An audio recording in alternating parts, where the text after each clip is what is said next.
श्री प्राशर जी बोले, हे मैत्रेय, मैंने तुम्हें स्वयंभू मनु के प्रियव्रत एवं उत्तानपाद नामक 2 महाबलवान और धर्मज्ञ पुत्र बतलाए थे। हे ब्राह्मण, उनमें से उत्तानपाद की प्रेयसी पत्नी सुरुचि से पिता का अत्यंत लाडला उत्तम नामक पुत्र हुआ। हे द्विज, उस राजा की जो सुनीति नामक राजमहिषी थी, उसमें उसका विशेष प्रेम न था। उसका पुत्र ध्रुव हुआ। एक दिन राज सिंहासन पर बैठे हुए पिता की गोद में अपने भाई उत्तम को बैठा देख ध्रुव की इच्छा भी गोद में बैठने की हुई, किंतु राजा ने अपनी प्रेयसी सुरुचि के सामने गोद में चढ़ने के लिए उत्कंठित होकर प्रेमवश आए हुए उस पुत्र का आदर नहीं किया। अपनी सौतक के पुत्र को गोद में चढ़ने के लिए उत्सुक और अपने पुत्र को गोद में बैठा देख सुरुचि इस प्रकार कहने लगी, अरे लल्ला, बिना मेरे पेट से उत्पन्न हुए किसी अन्य स्त्री का पुत्र होकर भी तू व्यर्थ क्यों ऐसा बड़ा मनोरथ करता है? तू अविवेकी है, इसीलिए ऐसी अलभ्य उत्तमोत्तम वस्तु की इच्छा करता है। ये ठीक है कि तू भी इन्हीं राजा का पुत्र है, तथापि मैंने तो तुझे अपने गर्भ में धारण नहीं किया।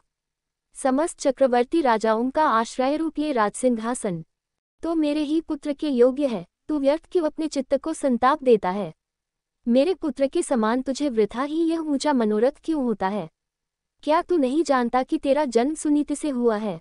श्री प्राशर जी बोले, हे द्विज, विमाता का ऐसा कथन सुन वह बालक कुपित हो पिता को छोड़कर अपनी माता के महल को चल दिया। हे मैत्रेय, जिसके ओष्ठ कुछ कुछ कांप रहे थे, ऐसे अपने पुत्र को क्रोधयुक्त देख सुनीति ने उसे गोद में बिठाकर पूछा, बेटा, तेरे क्रोध का क्या कारण है? तेरा किसने आदर नहीं किया? तेरा अपराध करके कौन तेरे पिताजी का अपमान करने चला है? श्री प्राशर जी बोले, ऐसा पूछने पर ध्रुव ने अपनी माता से वे सब बातें कह दी जो अति गर्वीली सुरुचि ने उससे पिता के सामने कही थी। अपने पुत्र के सिसक सिसक कर ऐसा कहने पर दुखिनी सुनीति ने खिंचित और दीर्घ निश्वास के कारण मलिन न होकर कहा। सुनीति बोली, बेटा, सुरुचि ने ठीक ही कहा है, अवश्य ही तू मंदभाग्य है। हे वत्स, पुण्यवानों से उनके विपक्षी ऐसा नहीं कह सकते। बच्चा, तू व्याकुल मत हो, क्योंकि तूने पूर्व जन्मों में जो कुछ किया है उसे दूर कौन कर सकता है, और जो नहीं किया वह तुझे दे भी कौन सकता है।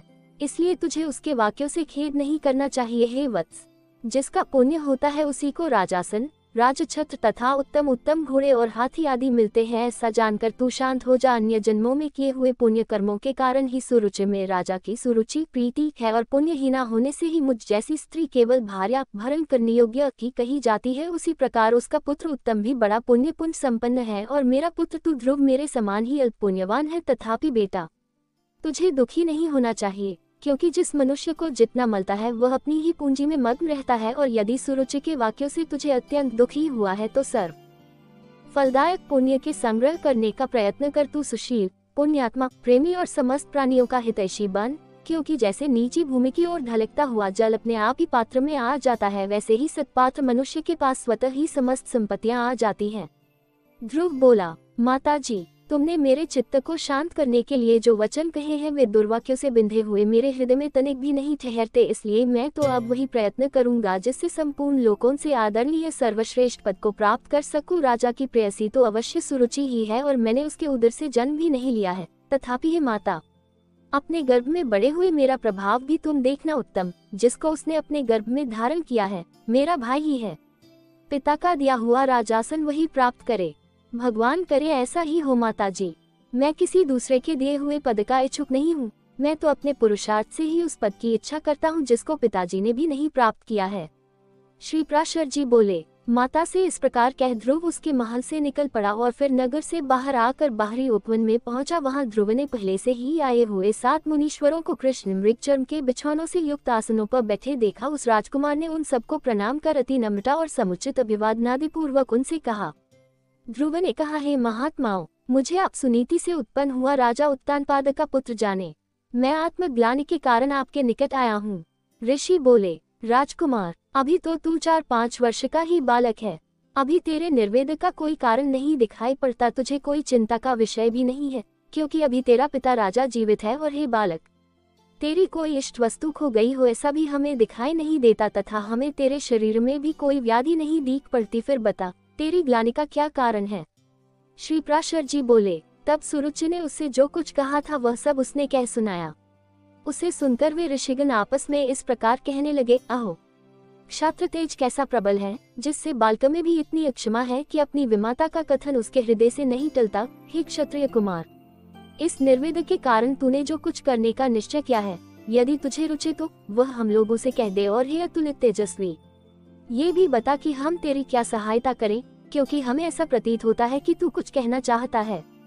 ध्रुव ने कहा, हे द्विज श्रेष्ठ, मुझे न तो धन की इच्छा है और न राज्य की, मैं तो केवल एक उसी स्थान को चाहता हूँ जिसको पहले कभी किसी ने न भोगा हो। हे मुनि श्रेष्ठ, आपकी यही सहायता होगी कि आप मुझे भली प्रकार यह बता दे कि क्या करने से वह सबसे अग्रगण्य स्थान प्राप्त हो सकता है। मरीचि बोले, हे राजपुत्र, बिना गोविंद की आराधना किए मनुष्य को वह श्रेष्ठ स्थान नहीं मिल सकता, अतः तू श्री अच्युत की आराधना कर। अत्रि बोले, जो परा प्रकृति आदि से भी परे है वे परम पुरुष जनार्दन जिससे संतुष्ट होते हैं उसी को वह अक्षय पद मिलता है, यह मैं सत्य सत्य कहता हूँ। अंगिरा बोले, यदि तू अग्रस्थान का इच्छुक है तो जिन अव्ययात्मा अच्युत में ये संपूर्ण जगत ओतप्रोत है उन गोविंद की ही आराधना कर। पुलस्त्य बोले, जो परब्रह्म परमधाम और परस्वरूप हैं, उन हरि की आराधना करने से मनुष्य अति दुर्लभ मोक्ष पद को भी प्राप्त कर लेता है। पुलह बोले, हे सुव्रत, जिन जगतपति की आराधना से इंद्र ने अत्युत्तम इंद्र पद प्राप्त किया है, तू उन यज्ञपति भगवान विष्णु की आराधना कर। क्रतु बोले, जो परम पुरुष यज्ञ पुरुष यज्ञ और योगेश्वर हैं, उन जनार्दन के संतुष्ट होने पर कौन सी वस्तु दुर्लभ रह सकती है। वशिष्ठ बोले, हे वत्स, विष्णु की आराधना करने पर तू अपने मन से जो कुछ चाहेगा वही प्राप्त कर लेगा, फिर त्रिलोकी के उत्तमोत्तम स्थान की तो बात ही क्या है। ध्रुव ने कहा, हे महर्षिगण, मुझ विनीत को आपने आराध्य देव तो बता दिया, अब उसको प्रसन्न करने के लिए मुझे क्या जपना चाहिए ये बताइए। उस महापुरुष की मुझे जिस प्रकार आराधना करनी चाहिए वह आप लोग मुझसे प्रसन्नता पूर्वक कहिए।